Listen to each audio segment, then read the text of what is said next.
በስመ አብ ወወልድ ወመንፈስ ቅዱስ አሐዱ አምላክ። ክቡር አባታችን መላከ ብስራት መምህር አብርሃም ዲበኩሉ፣ የዚህ ታላቅ ደብር ዋና አስተዳዳሪ፣ ክቡራን ሊቃውንተ ቤተ ክርስቲያን፣ የተወደዳችሁ የእግዚአብሔር ቤተሰቦች፣ የአምላክ የቅድስት ድንግል ማርያም ልጆች፣ በአምላካችን በልዑል እግዚአብሔር ስም እንደምን አደራችሁ? እንደምን ሰነበታችሁ? ለዚህ ዕለት ለዚህ ሰዓት እንኳን አደረሳችሁ። በላይ መላእክት በሰማይ እንዲያመሰግኑት፣ በምድርም ጻድቃን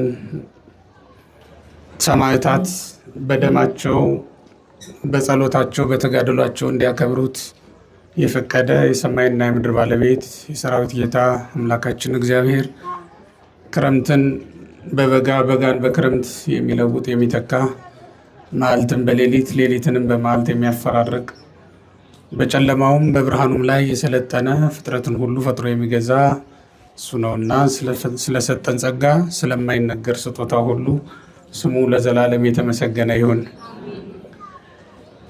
የኢየሱስ ክርስቶስ ባሪያ በሚል ርዕስ ዛሬ እንማራለን። ሐዋርያው ቅዱስ ጳውሎስ ራሱን የጠራበት ቃል ነው። በሮሜ መልእክት ምዕራፍ 1 ቁጥር 1 ላይ የምናገኘው ኃይለ ቃል ነው። እሱን በንሻ በማድረግ ነው የምንማረው። የሰማዕቷ የቅድስት አርሴማ ጸሎት ሁላችንንም ይርዳን። ማን አልኳችሁ? የጌታችን የኢየሱስ ክርስቶስ ባሪያ ሐዋርያው ቅዱስ ጳውሎስ ራሱን የሚጠራው ገብሩ ወለወኩ ለኢየሱስ ክርስቶስ ዘተጸዋ ወተፈልጠ ለትምህርት ወንጌል እግዚአብሔር ዘአቅደመ ነጊረ በአፈ ነቢያቲሁ ቅዱሳን በእንተ ወልዱ።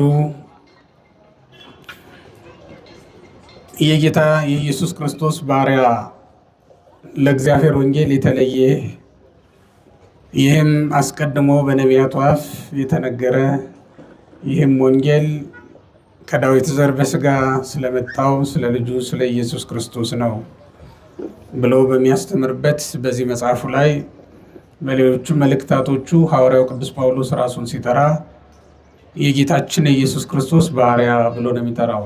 እስኪ በሉት ይህን ቃል። የማን ባሪያ? ይህንን ዛሬም የምናከብረው ከጌታችን ከኢየሱስ ክርስቶስ አገልጋዮች አንዷ የሆነችውን የቅድስት አርሴማን መታሰቢያ በዓል ነው እያከበርን ያለ ነው። የቅዱሳኑ ሁሉ መጠሪያ ነው እና የሐዲስ ኪዳን አገልጋዮች፣ የሐዲስ ኪዳን ሰማዕታት፣ በገዳም ያሉ ጻድቃን፣ ዙረው ያስተማሩ ሐዋርያት፣ ወንጌልን የሰበኩ መምህራን በጠቅላላው የጌታችን የኢየሱስ ክርስቶስ ባሪያ ብለው ራሳቸውን ይጠራሉ። በዚህ ስም ይታወቃሉ። ለምንድን ነው እንደዚህ የሚለው ብሎ የሚጠራው ሐዋርያው ቅዱስ ጳውሎስ ራሱን ብለው ሊቃውንቱ ይህን ሲተረጉሙት፣ ቅዱስ ዮሐንስ አፈወርቅ ይህንን ሲተረጉመው ምን ይላል? ከሕግ ባርነት ነፃ እንደወጣ ለማጠየቅ ይህንን ስም ለራሱ ይሰጣል ይለዋል።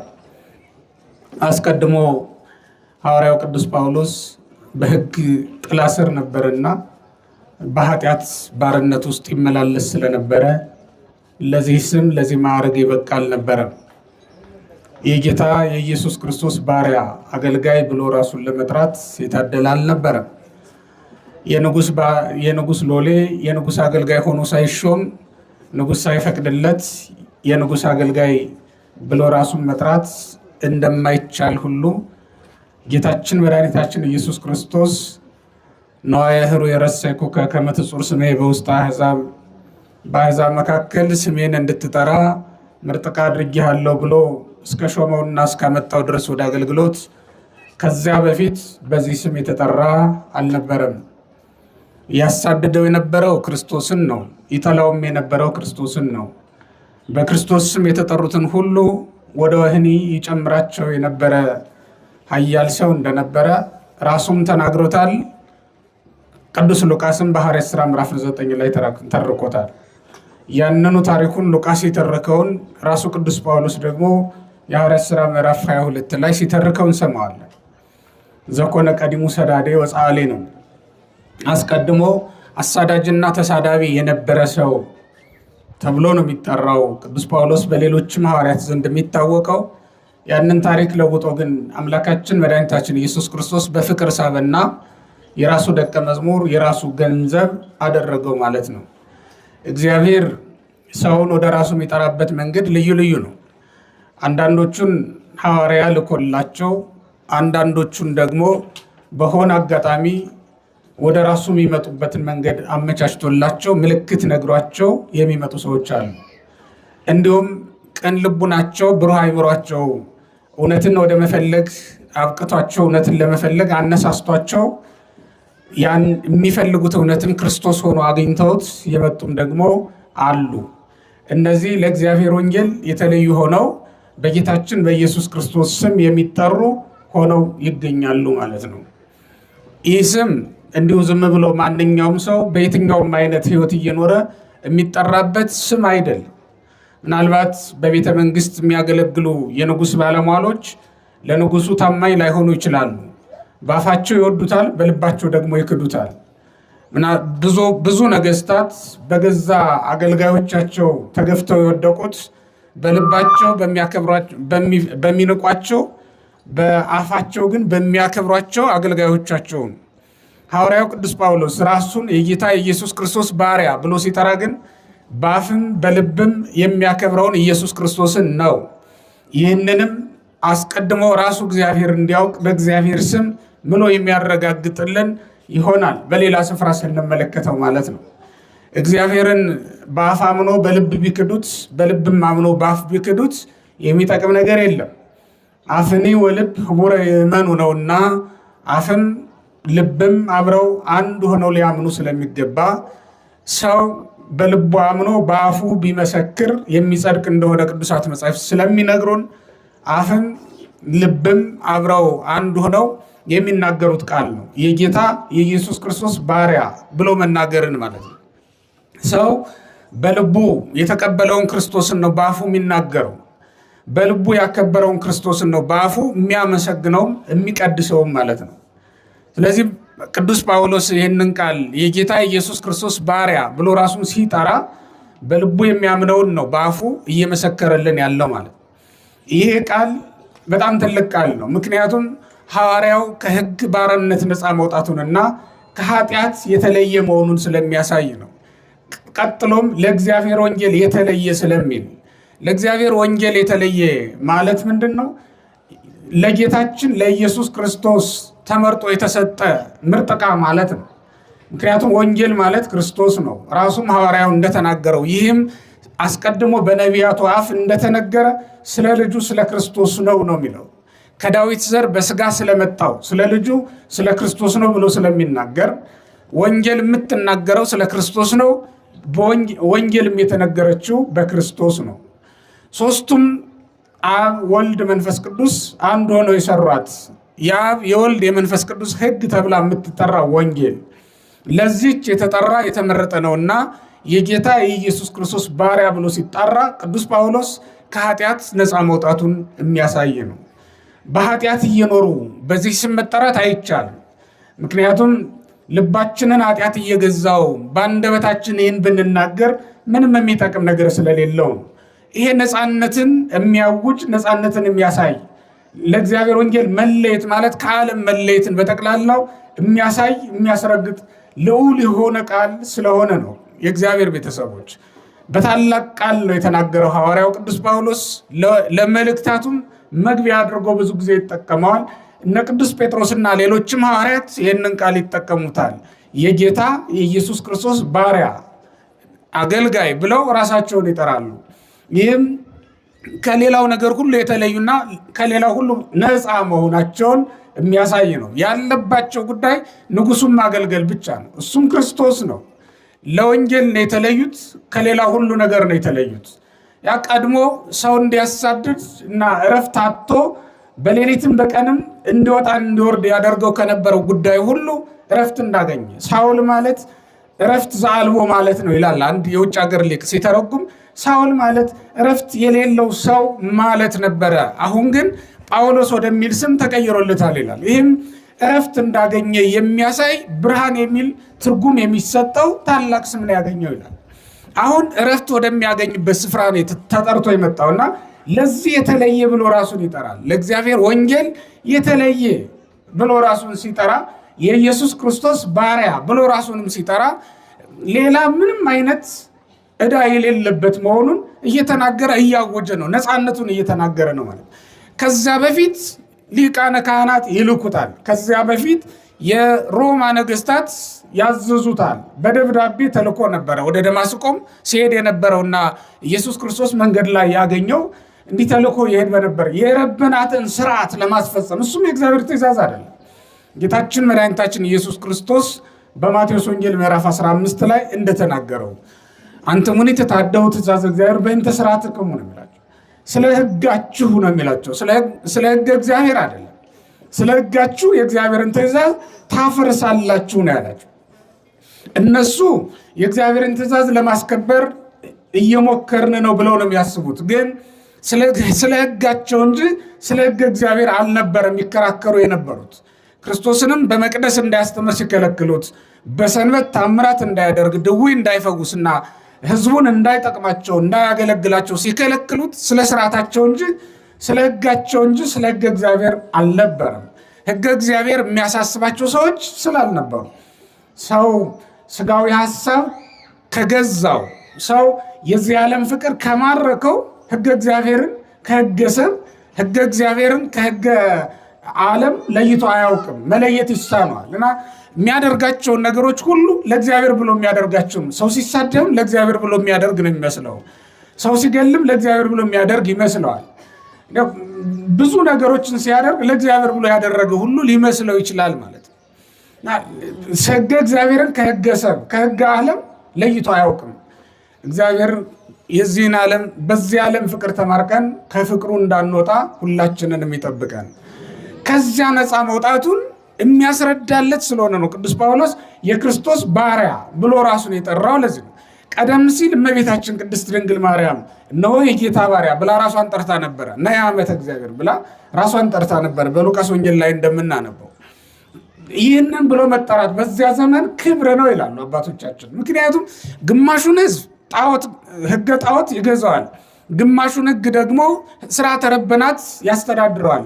ተከፋፍሎ ለሰይጣን የተሰጠ በስርዓተ ረበናት በኩልም ቢሆን በሕገ ጣዖትም በኩልም ቢሆን ሰው እግዚአብሔርን ማግኘት አይችልም ነበር። በሁሉም በኩል ተሰማርቶ ደስ ያሰኘውን ነገር ያደርግ ነበር እንጂ ወደ እግዚአብሔር ወንጌል የመጣ ማንም አልነበረም። ለዚህ ነው የእግዚአብሔር ባሪያ ተብሎ መጠራት ክብር ሆኖ የሚታየው ከዚህ የተነሳ ነበር። ወገኖች እኛም የክርስቶስ ባሪያ ብለን የእግዚአብሔር አገልጋይ ብለን ራሳችንን መጥራት የምንችለው ከኃጢአት ራሳችንን ለይተን ነው እንጂ በየልባችን ለሾምናቸው ጣዖታት እየሰገድን እየተንበረከክ በየልባችን ለወደድነው ነገር እያጠን ለምንወዳቸው ነገሮች ሁሉ መባ እያገባን አይደለም። ከዚህ መካከል ለጠንቋዮች የሚገብር ሰው ይኖራል። ከዚህ መካከል በዝሙትና በዳንኪራ የሚኖር ሰው ይኖራል። ከዚህ መካከል ወንድሙን በመጥላት የሚኖር ሰው ይኖራል። ከዚህ መካከል ከሕገ እግዚአብሔር የምታንስ ናት ብለው የሚያስባትን ነገር ባለማክበር ውስጥ የሚኖር ሰው ይኖራል። ከሕግጋት ሁሉ ይችማ ትንሽ ናት ብለው የሚሽር ሰው ይኖራል። ግን ከእግዚአብሔር ሕግ የምታንስ የትኛዋ ናት? በእውነት ከእግዚአብሔር ሕግ ይሄ ያንሳል ይሄ ይበልጣል የምንለው አለ እንዴ? ምንም የለም። ምክንያቱም ከእግዚአብሔር ሕግ መካከል አንዱን ትንሽ አንዱን ትልቅ እንድናደርግ ስላልተፈቀደልን ነው። በማቴዎስ ወንጌል ምዕራፍ 5 ላይ መድኃኒታችን ኢየሱስ ክርስቶስ ሲያስተምር ከታናናሾች አንዷን እንኳን የሻረ ከገሃነም አይወጣም ነው የሚለው። ገሃነም የሚያስጥለን ከሆነ ከሕግ የሚያንስ ምንም ነገር የለም ማለት ነው።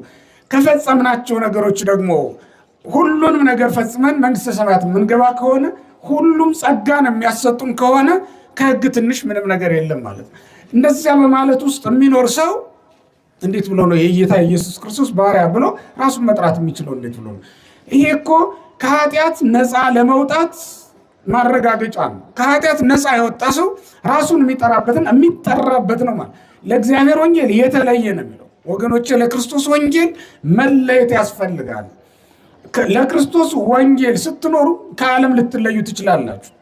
ከሚዋሹ ሰዎች፣ ከሐሜተኛ ሰዎች፣ ከአድመኛ ሰዎች፣ ከሰራቂዎች፣ ከሰካራሞች፣ ከአመንዝሮች ልትለዩ ግድ ነው። ምክንያቱም ለክርስቶስ ወንጌል ተለይተን ስለሆነ የመጣ ነው ማለት ነው። ቅድስት አርሴማን የምናከብራት ለክርስቶስ ወንጌል ስለተለየች አይደል? ቅዱሳን ሐዋርያትን ትናንት በዓላቸውን ያከበርነውን ጴጥሮስን፣ ጳውሎስን የምናከብራቸው ለክርስቶስ ወንጌል የተለዩ ስለነበሩ ነው። ለክርስቶስ ወንጌል የተለዩ ሰዎች ከዓለምም የተለዩ ይሆናሉ፣ ግዴታ ነው። ምክንያቱም ይህ ዓለም ክርስቶስን እንዳልተቀበለ ሁሉ እኛንም ለክርስቶስ ወንጌል ከተለየን ሊቀበለን ስለማይችል ነው። ኑሯችን ለክርስቶስ ወንጌል የተለየ ከሆነ ለክርስቶስ ወንጌል እንደተለየ ሰው የምንኖር ከሆነ በዓለምም በብዙ ነገሮች ልንለይ እንችላለን። ክርስቶስን የተከተሉት ሰዎች በጣም ጥቂቶች እንደሆነ ሁላችሁም ታውቃላችሁ። ብርሃን ሲወጣ ሁሉም ሰው ዓይኑን ገልጦ ይቀበለዋል፣ ይመለከተዋል። ፀሐይ ስትወጣ ሁሉም ሰው ሊሞቃት ይጠባበቃታል። ክርስቶስ ሲመጣ ግን እንዲህ ባለ ሁኔታ አይደለም ዓለም የተቀበለው። ከፀሐይ ይልቅ የሚሞቀው ሕይወታችንን የሚያሞቀው ከፀሐይ ይልቅ ሕይወታችንን የሚያደምቀው ብርሃን ሆኖ ሳለ ክርስቶስ የተቀበለችው ዓለም እንደዚያ ባለ መንገድ አይደለም። በጣም ጥቂት ሰዎች ናቸው። ካገኙት ሰዎች መካከል እንኳን የተቀበሉት በጣም ጥቂት ሰዎች ናቸው። በዘመኑ ከነበሩ ሰዎች መካከል የተለዩለትና የተቀበሉት በጣም ቃሉን ሰምተው የተፈወሱ ብዙዎች ናቸው። ልብሱን ጫፍ ዳሰው የዳኑበት ብዙዎች ናቸው። ታምራቱን አይተው የተከተሉት በጣም ብዙዎች ናቸው። አዋጁን ሰምተው የተከተሉት ብዙዎች ናቸው። ግን የዳኑበት ደግሞ በጣም ጥቂቶች ናቸው። ከዚህ መካከልም እኮ በጣም ብዙ ሰው አለ። ወንጌሉን ይሰማል፣ ግን ንስሐ መግባት ይሳነዋል። በትምህርት በጉባኤ ይገኛል፣ ግን ስጋውን ደሙን መቀበል ይሳነዋል፣ ያቅተዋል። ቃሉን ይሰማል፣ ይማራል፣ ያውቃል፣ ነገር ግን ቃሉን መፈጸም ይሳነዋል። ቃሉን አለማወቅ አይደለም አሁን የብዙዎቻችን ችግር። በጉባኤ መገኘትም አይደለም ችግራችን፣ መዘመርም አይደለም ችግራችን። ንስሐ ገብተን በሕገ እግዚአብሔር ጸንተን መኖር ነው የሚያቅተን ብዙዎቻችን። ይሄ ነው ማለት ነው። ይሄ ደግሞ ለእግዚአብሔር ወንጌል አለመለየት እንደሚያሳየው ለእግዚአብሔር ወንጌል የተለዩ ሰዎች እንዲህ አይደሉም። ክፉ ወሬ አይሰሙም። ለእግዚአብሔር ወንጌል የተለዩ ሰዎች ክፉ ወሬ ቢሰሙም አይፈተኑም፣ አይናወጡም። ለእግዚአብሔር ወንጌል የተለዩ ሰዎች የሰማዕትነት ዘመን ቢመጣ እንኳን መከራው ሰውነታችን ነው አያሳቅቀውም እና ከክርስቶስ ወንጌል በፍጹም አይለያቸውም ማለት ነው። ረሃብም ቢሆን ስደትም ቢሆን መከራም ቢሆን ገንዘብ ማጣትም ቢሆን የኑሮ መጎሳቆልም ቢሆን ከዘመድ መለየትም ቢሆን የወገን ማጣትም ቢሆን የትኛውም ነገር ቢሆን ከክርስቶስ ወንጌል ምንም ነገር አይለያቸውም ማለት። ምክንያቱም እውነት አንድ ናት። እውነትን ይዘው በእውነት ብቻ መኖር ነው የሚፈልጉትና ማለት ነው። እውነትን ፈልጎ ማግኘት እና በዚያ መኖር ለብዙዎች ከባድ ነው። ግን ደግሞ በዚያ ካልኖር የእግዚአብሔር መንግስት እንዴት ልንወርሳት እንዴት ልናገኛት እንችላለን? ስለዚህ እግዚአብሔር ቤተሰቦች የክርስቶስ ባሪያ የጌታችን የኢየሱስ ክርስቶስ አገልጋይ ብሎ ቅዱስ ጳውሎስ ራሱን እንደጠራ በዚህ ስም ለመጠራት አሁን ካለንበት የኃጢአት እስራት ልንፈታ፣ አሁን ከምንኖርበት የኃጢአት ባርነት ልንወጣ ይገባናል። ቅዱሳኑ በዚህ ስም የተጠሩት ከዚህ ወጥተው ስለሆነ ነው። ክርስቶስን ለማገልገልም የተከተሉት ከዚህ ወጥተው ከዚህ ተለይተው ስለሆነ። ሌላ ገዥ ያለበት ሰው ለንጉሥ ሊያድር በፍጹም አይችልም። የንጉሥ አገልጋይ ለመሆን ከሌላ ንጉሥ ትእዛዝ ስር መውጣት ያስፈልገናል። ከሌላ ንጉሥ ትእዛዝ መውጣት የአንድ ንጉሥ ወታደር የሚሆነው ለአንድ ንጉሥ ብቻ ነው። ወታደር የሚሆነው ለአንድ ንጉሥ ብቻ ነው አይደል? አንድ ጄኔራል የጦር መሪ የሚሆነው ለአንድ ሀገር ብቻ ነው አይደል? እንደዚሁም እኛም የክርስቶስ ወታደሮች መሆን የምንችለው ለዓለም ከምንሰጠው አገልግሎት፣ ለሰይጣን ከምንሰጠው አገልግሎት ስንወጣ ብቻ። ራሱን የሚያገለግል ሰው ለክርስቶስ አገልጋይ መሆን እንዴት ይቻለዋል? የራሱን ፈቃድ ለራሱ ፈቃድ የሚገዛ ሰው፣ በራሱ ፈቃድ የሚመላለስ ሰው በክርስቶስ ፈቃድ እንዴት ነው መመላለስ የሚችለው? የንጉሥ ሎሌ ንጉሥ ባዘዘው ቦታ ይቆማል እንጂ ራሱ በወደደው ቦታ ሊቆም አይችልምና እኛም ለክርስቶስ አገልግሎት ከተመረጥና ከተጠራን ራሳችንን ማሳለፍን ከሰጠን ክርስቶስ ባዘዘን ቦታ እንቆማለን እንጂ እኛ ባዘዝነው ቦታ እንቆም። እባችሁ ሐዋርያትን መንፈስ ቅዱስ በጠራቸው ጊዜ አንዳችም ጊዜ ሳይዘገዩ ወጥተው ይሄዳሉ። የእግዚአብሔርን ትእዛዝ እተላለፍ ዘንድ እችላለሁን ሲል ሰምተነዋል ቅዱስ ጳውሎስ። የሐዋርያት ሥራ ምዕራፍ 13 ላይ ስትመለከቱ ቁጥር 3 ላይ መንፈስ ቅዱስ ለያቸው ይላል፣ ጠራቸው። ከወንድሞቻቸው መካከል ለይቶ ጠራቸው፣ ሳውልንና በርናባስን። እነሱም ተከትለው ሄዱ ይላል። የሐዋርያት ሥራ ምዕራፍ 20 ላይ ስንመለከት እንደዚሁ ቅዱስ ጳውሎስን ከኤፌሶን ምዕመናን ለይቶ መንፈስ ቅዱስ ሲወስደው እንመለከታለን። እያለቀሱ ለመኑት፣ ከነሱ ጋር አብሮ ይኖር ዘንድ በእንባ ጭምር ለመኑት ይላል። ስለምን ልቡናዬን ትሰብራላችሁ? እግዚአብሔር ያዘዘኝን ከመፈጸም ወደ ኋላ ምን ይመስላችኋልን? ለሞትም እንኳን ቢሆን ጌታዬ ከፈለገኝ እሄዳለሁ። ምክንያቱም በዚያ እስራትና ግርፋት እንደሚጠብቀው ነቢያት አስቀድመው ነግረውት ስለነበረ ነው። ወደ ኢየሩሳሌም ነው የሚሄደው። በኢየሩሳሌም አይሁድ ይይዙታል፣ ይገርፉታል፣ ያስሩታል። ይህንን ሰምቷል ቅዱስ ጳውሎስ። ግን ምን አለ? ጌታዬ ያዘዘኝን ከመፈጸም ወደኋላ፣ እስራትም ቢሆን ሞትም ቢሆን ረሃብም ቢሆን ግርፋትም ቢሆን ሌላም ነገር ቢሆን ከመቀበል ወደኋላ አልልም። ለምን? ማን ስላዘዘኝ? ማን ስላዘዘኝ? እግዚአብሔር ስላዘዘኛል። የጌታ ባሪያ ማለት የሚቻለው ይሄንን ያክል ቁርጠኛ መሆን ሲቻል፣ ምን ያክል ቆራጦች ነን እኛ። ጾም እንኳን ሲመጣ ገና የምንብረከረክ ሰዎች አይደለን እንዴ? ቀኖና ሲሰጠን ንስሐ ሲሰጠን እንኳን አባቴ እንደው ይህንን ሁሉ መሸከም አይቻለኝም የምንል ሰዎች አይደለን እንዴ? እኛ ትእዛዝ እግዚአብሔርን ለመፈጸም የታዘዝነውን ሁሉ ለማድረግ ምን ያክል ፈቃደኞች ነው፣ ቁርጠኞች ነው ወገኖች። ካልወሰን እኮ ዓለም መሳቧን አታቋርጥም። ፈቃደ ስጋ ማሸነፉን መሰልጠኑን አይተውም በእውነት ወገኖች። ስለዚህ ምንጊዜም ቢሆን ክርስቲያን መሆን የሚቻለው ወስኖ ቆርጦ ሲተውት ብቻ ነው። ይህንን ዓለም ወስኖ ቆርጦ የራስን ፈቃድ ቆርጦ ጥሎ ለእግዚአብሔር ፈቃድ ለመገዛት ስንወስን ብቻ ነው ትክክለኛ ክርስቲያን መሆን የሚቻለው እንጂ በራሳችን ፈቃድ የምንመራ ከሆነ በየጊዜው በጣም ብዙ ምክንያቶች ነው ያሉን። ንግዱም ሲያተርፍ ቤትም መሙላት ሲጀምር ቆይችን ልሙላት ስንል ሳይሞላ እኛ ወደ መቃብር ልንወርድ እንችላለን። የሚሞላ ነገር እንዳትጠብቁ በዚህ ምድር ላይ። ምክንያቱም ሞልቶላቸው ተርፏቸው በቃን ብለው የሞቱ ሰዎች ስለማናውቅ ነው። ነገስታቱን ያቸው ዓለም ቢገብርላቸው ግዛት ቢሰፋላቸው አሁንም ግዛት ከመጨመር ወደ ኋላ አይሉ፣ አሁንም ግብር ከመሰብሰብ ወደ ኋላ አይሉ። በየጊዜው በየዓመቱ ይሰበስባሉ፣ ይቀበላሉ፣ ይወስዳሉ። እንደዚያ ነው አይደል? ግዛት በቃኝ ብሎ ስልጣን በቃኝ ብሎ ከስልጣን የወረደ ሰው ማግኘት አይቻልም። እየጣፈጠው ነው የሚቀጥለው። እንደውም ውረድ የሚሉትን ሰዎች እየገደለ ሁሉ ሊቀጥል ይችላል ማለት ነው። ባለጠጎችን ተመልከቷቸው። እንደዚያው ማን ነው በቃኝ ብሎ የዜና ዓለም ሀብት ንብረት ትቶ የዜና ዓለም ሹመት ሽልማት ትቶ ቆርጦ ወስኖ የተወሰው ብቻ ነው መተው የቻለው። ስለዚህ ክርስቲያኖች ወስኖ መቁረጥ ካልተቻለ በስተቀር ትክክለኛ ክርስቲያን ሆኖ መቀጠል አይቻልም። ስለዚህ መወሰን፣ የእኛን ፈቃድ ትቶ ለእግዚአብሔር ፈቃድ ራስን ማስገዛት። ይህንን ካላደረግን ደግሞ የጌታ ኢየሱስ ክርስቶስ ባሪያ ተብለን መጠራት በፍጹም አንችልም። ገና በራሳችን ፈቃድ እየተመራን ለተከተልነው ለክርስቶስ ሳንለይ የተከተልነውን ክርስቶስን ለማገልገል ሳንወስን ራሳችን ሳንክድ፣ እንዴት ብሎ ራሱን ያልካደ ነው እኮ ያለው እሱ ራሱ ሲጠራን ራሱን ያልካደ ሊከተለኝ አይችልም ማለት እኮ ምን ማለት መሰላችሁ? ለእኔ ፈቃድ ሊገዛ ያልወሰነ ማለት ነው። ፈቃዱን ያልተወ ማለት እኮ ነው።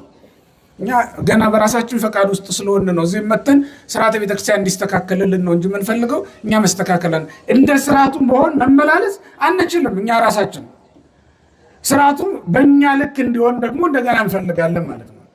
በዚህ ልክ የወረድነው ወደዚህ የመጣ ነው ገና ከራሳችን ፈቃድ ለራሳችን ከመገዛት ስላልወጣን ወገኖች፣ ለራሳችን ከመገዛት ራሳችንን ከማምለክ ራሳችንን ከማክበር ወጥተን እግዚአብሔርን ወደ ማክበር፣ እግዚአብሔርን ወደ ማምለክ፣ እግዚአብሔርን ወደ ማምለክ የምንመጣው መቼ ነው? ለራሳችን ፈቃድ ከመገዛት የራሳችንን ፈቃድ ከመፈጸም ወጥተን የእግዚአብሔርን ፈቃድ ወደ መፈጸም የምንመለሰው መቼ ነው? ያንን እስካላደረግ የጌታ የኢየሱስ ክርስቶስ ባሪያ ተብለን እንዴት ልንጠራ እንችላለን? ለጌታ ወንጌል የተለየ መባል እንዴት ነው የምንችለው?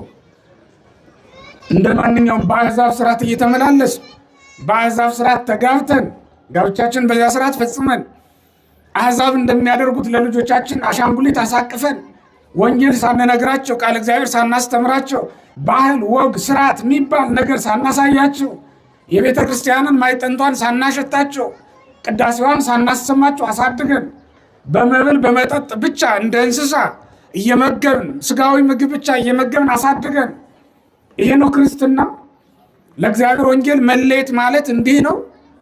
በእንደዚህ አይነት ስርዓት ብቻ እየተመላለስ በለበስነው ልብስ ብቻ ኑሮን ሙላትን ስኬትን እየለካን በገዛነው መኪና በምንኖረው ኑሮ በምናገኘው ደሞዝ ላይ ብቻ ስኬትን መሰረት አድርገን በዚያ እየለካን እንዲህ ነው ክርስትና የሚኖረው?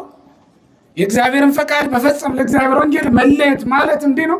የክርስቶስ ባሪያ ሊያሰኝ የሚችል ነው? ቤታችን ቢታይ፣ ኑሯችን ቢታይ፣ ትዳራችን ቢታይ፣ ክርስትናችን ቢፈተሽ የጌታ ባሪያ ብለን ራሳችንን ለመጥራት በኩራት የሚያስችል ነው? እኛ በእውነት የጌታ ባሪያ ተብለን ለመጠራት ፈቃዳችንን ትተናል? የንጉሥ አገልጋይ እንደመሆናችን መጠን ሌሊት ብንጠራ ነቅተን ተግተን እነሆ ባሪያህ ብለን መቆም እንችላለን? ሳሙኤል የሚባል አገልጋይ አለ። የሊቀ ካህናቱ አገልጋይ የነበረ ብላቴና በመጽሐፈ ሳሙኤል ቀዳማዊ ምዕራፍ 2 ላይ ስትመለከቱ ታሪኩን የምታገኙት ሰው የመካኒቱ ሴት የሐና ልጅ ካህኑ ሳሙኤል በመጀመሪያ የሊቀ ካህናቱ የኤሊ አገልጋይ ነበረ በቤተ መቅደስ ውስጥና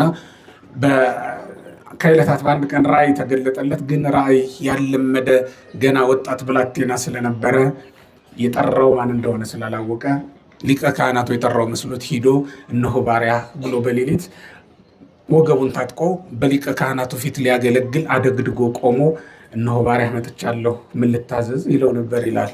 በኩለ ሌሊት ነው። ተመልከቱት። ከተኛበት ስፍራ ላይ የጠራው እግዚአብሔር ነበረ። ራእይ ስለማያውቅ ግን ሂዶ ለሊቀ ካህናቱ እነሆ ባሪያ ብሎ መጥቻለሁ የምታዘዘኝ ንዘዘኝ ይለው ነበር ይላል። አሁን እኛ በሌሊት ብንጠራ ይህን እናደርጋለን። ለጸሎት ስንጠራ እንኳን ለጸሎት መነሳት የሚያቅተን ለቅዳሴ መነሳት አቅቶን ጌታ በሌሊት ጠርቶናል ማለት እኮ ነው። ቅዳሴው ስርዓቱ ሰዓቱ በሌሊት ሆነ ማለት ቤተክርስቲያን በዚያ ሰዓት ካወጣችሁ እናንተን ክርስቶስ ለዚያ ሰዓት ለአገልግሎት ይፈልጋችኋል ማለት ነው። ደወል ከተደወለ እናንተን ክርስቶስ ለአገልግሎት ይፈልጋችኋል ማለት ነው። ተነስታችሁ እንድትመጡ እየጠራችሁ ነው ማለት ነው። የእግዚአብሔርን ቃል ሲያውጁላችሁ መምህራን በአውደ ምሕረት ከሰማችሁ ለእግዚአብሔር ወንጌል እንድትሰበሰቡ ክርስቶስ ይፈልጋችኋል ማለት ነው። ለጉባኤ ይጠራችኋል ማለት ነው። በክርስቶስ ጉባኤ እንደሚገኝ አንድ አገልጋይ ሩጦ መምጣት ያስፈልጋል። ንጉሱ ሲጠራው የንጉሱ ባለሟል የንጉሱ አገልጋይ ባይመጣ እሺ ባይል ቢዘገይ ንጉሱ ምንም ያደርገው ይመስላችኋል? ከስራው ያሰናብተዋል። እንዲያ ሲልም ደግሞ ለእስራት ለወህኒ ሊዳረገው ይችላል፣ ሊቀጣው ይችላል። አይደለም? እግዚአብሔር እየቀጣን እንደሆነ ምን ታውቃላችሁ? በእውነት ዓለምን እንዲጠባብ በር ያደረጋት እግዚአብሔር ምናልባትም ባለመታዘዛችን ምክንያት እየቀጣን እንደሆነ ምን ታውቃላችሁ? ነገሮችን ሁሉ አስቸጋሪ ያደረጋችሁ በመውጣታችን በመግባታችን ፍርሃት እንዲከበን ፍርሃት እንዲውጠን ያደረገን በገበያውም በኩል አስጨናቂ ነው የሚሰማው ወሬ፣ በሌላም በኩል አስጨናቂ ነው የሚሰማው ወሬ። ይህን ክፉ ወሬ ብቻ እንድንሰማ እየመላለስን ያደረገን ምናልባት የምስራችሁ ወንጌል ሲነገር አልሰማ ስላልን እምቢ ስላልን እንደሆነ ምን ታውቃላችሁ? የእግዚአብሔር ቤተሰቦች እግዚአብሔር ለሚታዘዙ ሰዎች በመከራ ውስጥም እንኳን ሰላምን መፍጠር መረጋጋት፣ በጭንቀት በመረበሽ መካከል በማዕበል ውስጥ መረጋጋትን ማምጣት ይችልበታል። እግዚአብሔር ባህር ማዕበል ወጀብ እንዲያናውጣት የሚያደርገው በማዕበል እንድትናጥ የሚያደርገው መርከቡ ሲናወጥም ዝም የሚለው ሐዋርያት ቀስቅሰውት ተነስ አድነን ብለው ጠርተውት እንዲያድናቸው ስለሚፈልግ ነው። ከሐዋርያት ጋር ሆኖ ሐዋርያት ሲጨነቁ ዝም ይላቸው ነበረ። ተመልከቱ። ልጇ የታመመባት ሴት መጣ ከጀርባ ሆና ልጄን አድንልኝ ብላ ስትለምነው ዝም ይላት ነበረ። ጸሎቷን እንደማይሰማ ዝም ይላት ነበረ። ሰዎቹ ሰምተው ኧረ እባክህ ፍረድላት እስኪሉት ድረስ ፍርድ የጎደለባት ሴት መጣ ከባላ ጋር አድነኝ ብላ ስትለምነው ዝም ይላት ነበር፣ ያዘገይባት ነበር፣ ፍርድ አይሰጣትም፣ ዝም ይላት ነበር። ለምንድን ነው እንደዚያ የሚያደርገው? መልሰን መላልሰን እንድንለምነው ፈልጎ ይሆናል። እግዚአብሔር እንድንቀሰቅሰው በጸሎት እግዚአብሔር ዝም ይላል። ወገኖች ሰው በመከራ ውስጥ ሆኖ ዝም ይላል። በደዌ ውስጥ ሆናችሁ በረሃብ ውስጥ ሆናችሁ በፈተና ውስጥ ሆናችሁ በብርቱ ኑሯችሁን በሚያናውጥ ወጀብ ውስጥ ሆናችሁ ዝም ሊል ይችላል እግዚአብሔር። ለምን? በጸሎት እንድትጠሩት፣ በትዕግስት እንድትጠብቁት፣ ከሱ በቀር ሌላ መጠጊያ የለንም እንድትሉት እንድንለው ስለሚፈልግ እግዚአብሔር ዝም ይላል። ሊያጠራን ስለፈለገ፣ በዚያ መከራ ሊያነጻን ስለሚፈልግ እግዚአብሔር ዝም ይላል። ምናልባትም እንዲህ አይነት ገጠመኞች የሚኖሩት እግዚአብሔር ሊፈትነን ፈልጎ ሊሆን ይችላልና መምጣት መለየት ያስፈልጋል። አሁን ድብልቅልቅ ነን። ለክርስቶስ ወንጌል የተለየነን ማለት ይከብዳል በእውነት ወገኖች። አሕዛብ ከሚያደርጉት አንዱን ሳናስቀር እናደርጋለን። እንደ ክርስቲያን ደግሞ የክርስቲያን ምልክቶችን እናደርጋለን። የክርስቶስን መስቀል በአንገቱ ካደረገ ሰው የክርስቶስን ስራ ነው ሲሰራ መዋል ያለበት። ከአንደበቱም የሚወጣው እውነት ነው። በእጁም በእግሩም በሌላውም ነገር ላይ የሚታየው የክርስቶስን ስራ ነው መሆን ያለበት። ክርስቶስ ማለት ሰው የሚያድን ነው፣ ሰው የሚገል አይደለም።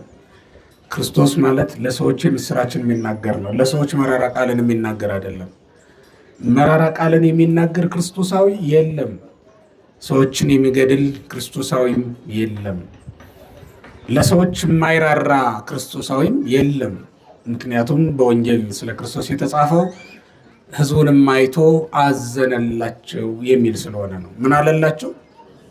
እነማንን አይቶ? አይቶ ይዘንልን፣ አይቶ ይራራልን፣ ሕዝቡን አይቶ ራራላቸው ነው የሚለው። ግን ደግሞ በጉባኤ አብረውት የዋሉ ናቸው። እነሱም እኮ የሚገርመው አብረውት ስለዋሉ ነው። አይቶ የራራላቸው አብረነው እንዋል።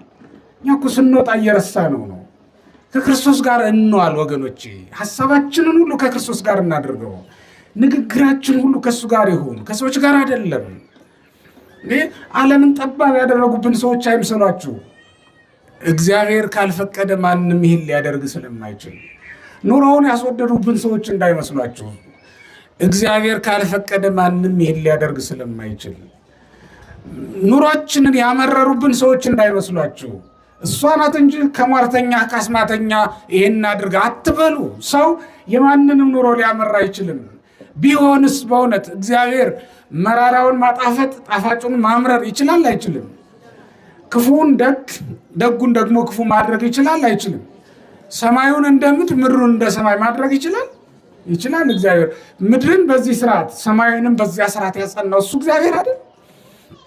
እሱ እኮ ነው። ኑሯችንንም የዚያን ቤት ኑሮ እዚኛው ቤት ላይ፣ የዚህን ቤት ኑሮ ደግሞ እዚያኛው ቤት ላይ ቢያደርገው እግዚአብሔር ይሳነዋል እንዴ?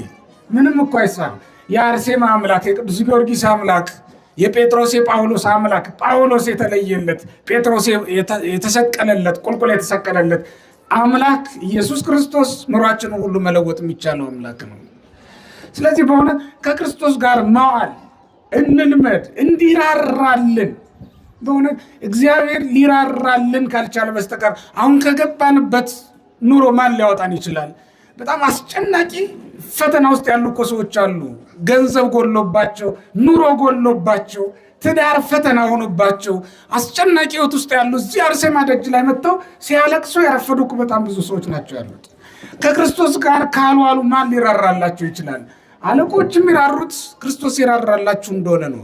ጎረቤት የሚያዝነው ክርስቶስ የራራል እንደሆነ፣ እናት አባትም የሚያዝን የሚራራው ክርስቶስ የራራልን አይቶ ራራላቸው ነው። አብረውት ስለዋሉ ነው ያንን ያደረግላቸው።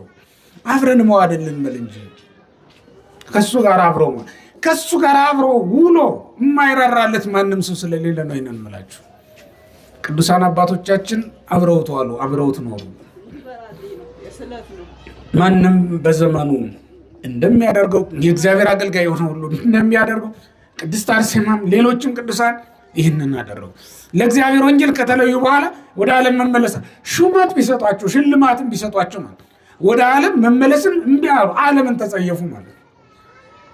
ቅድስት አርሴማ በውበቷ ቅድስት አርሴማ ባላት ነገር ሁሉ ቢያባብሏትም እሺ በጀ ሊያሰኟት ቢፈልጉም ቢሞክሩም እሺ ያላለቻቸው ለክርስቶስ ወንጌል አስቀድማ ራሷን ስለለየች ተለይታለች እና የክርስቶስ ባሪያ ሆናለች። ለአንድ ንጉሥ አድራለች ማለት ለአንድ ንጉሥ አገልጋይ ሆናለች። ለሌላ ንጉሥ ደግሞ አገልጋይ መሆን አይቻልም።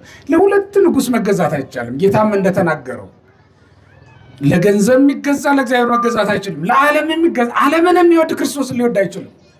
የዓለም ፍቅር የነገሰበት ሰው ክርስቶስን ሊወድ አይችልም። ራሱንም እንኳን የሚወድ ሰው ክርስቶስን ሊወድ አይችልም። ለዚህም ነው ራሱን ያልካደ ራስን ክዶ ክርስቶስን መውደድ ያስፈልጋል። የኛ ሕይወት ክርስቶስ ስለሆነ ነው። እንደዚያ ምን ሕይወቱን የሚጠላ ደግሞ ማንም የለም። ገንዘባችንም ክርስቶስ፣ ርስታችንም ክርስቶስ ነው። መብልና መጠጣችንም ክርስቶስ ነው። ብንራብ መብል መጠጥ ሆኖ የመጣልን ከሱ በቀር ሌላ ማን አለ? ብንታረዝ ልብስ ሆኖ የመጣልን ከሱ በቀር ማን አለ? በእውነት ብናድፍ ብንቆሽሽ የሕይወት ውሃ ሆኖ የመጣልን ማን አለ ከሱ በቀር? ለዘላለም ተጠምተን የኖርን ሆነን ቢያገኘን የተጠማ ሁሉ ወደ እኔ ይምጣ ይጠጣም ብሎ የጋበዘን ከሱ በስተቀር ማን አለ? በእውነት ወገኖቼ ታመን ቢያገኘን በልብሱም ሊፈውሰን በቃሉም ሊፈውሰን በሁለንተናው ነገር ሊፈውሰን በመካከላችን ሐኪም ሆኖ የተመላለሰልን ማን አለ? በእውነት ከክርስቶስ በስተቀር። እንዲህ ሆኖ ከመጣልን ክርስቶስ እኛም ለሱ የተለየን ለሱ አገልግሎት የተመረጥ ልንሆን ይገባናል እንጂ በአንድ እጃችን ዓለምን በአንድ እጃችን ደግሞ ክርስቶስን ይዘን በፍጹም ሊሆን አይችልም ወገኖች። አንድ መምረጥ ያስፈልጋል። ሁለቱም መውረድ ለሁለቱም አገልጋይ መሆን በፍጹም አይቻልም። እንደ ቅዱስ ጳውሎስ የጌታ የኢየሱስ ክርስቶስ ባሪያ እስከ ማለት ድረስ የሚያደርስ ነፃነት ሊኖረን ይገባል። ያ ማለት ከኃጢአት ባርነት ከኃጢአት እስራት ነፃ ያወጣን ልንሆን ይገባል። የዓለም ባሪያ ለን የራሳችንም ቢሆን ባሪያ የራሱ ባሪያም እኮ የሆነ በጣም ብዙ ስለሆነ በልማድ ውስጥ የሚኖር ሰው እኮ የራሱ ባሪያ ነው። በሱስ ውስጥ የሚኖር እና ራሱን እንኳን ማሸነፍ ያልቻለ ሰው ለራሱ ባሪያ ነው ማለት ነው። የራሱ ባሪያ ሆኖ ነው እየተመላለሰ ያለውና አልቻልኩም የሚል ሰው አለ። ከዚህ ልማድ መውጣት አቃተኝ ደጋግሜ ሞከርኩ የሚል ሰው አለ። ያ ሰው ገና በራሱ ባርነት ውስጥ ያለ ሰው ማለት የክርስቶስ ባሪያ መሆን ስትችል ነው ከዚያ ልማድ ከዚያ ሱስ መውጣት የምትችለው የክርስቶስ ባሪያ መሆን ስትችል ነው ማለት ነው። እና አባቶቻችን እንዳሉት እንዳስተማሩን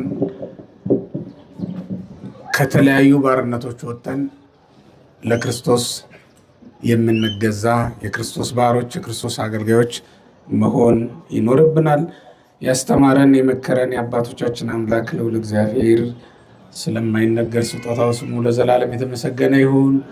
እግዚአብሔር በዚህ ዕለት በሰማዕቷ በቅድስት አርሴማ መቅደስ ውስጥ ተገናኝተን እንድናመልከው እንድናከብረው መታሰቢያቸው በሚደረግበት ቦታ ሁሉ ቃል ኪዳን ገብቶላቸዋልና ለሰማዕቷ ከገባው በረከት ቃል ኪዳን ሁላችንንም ያሳትፈን።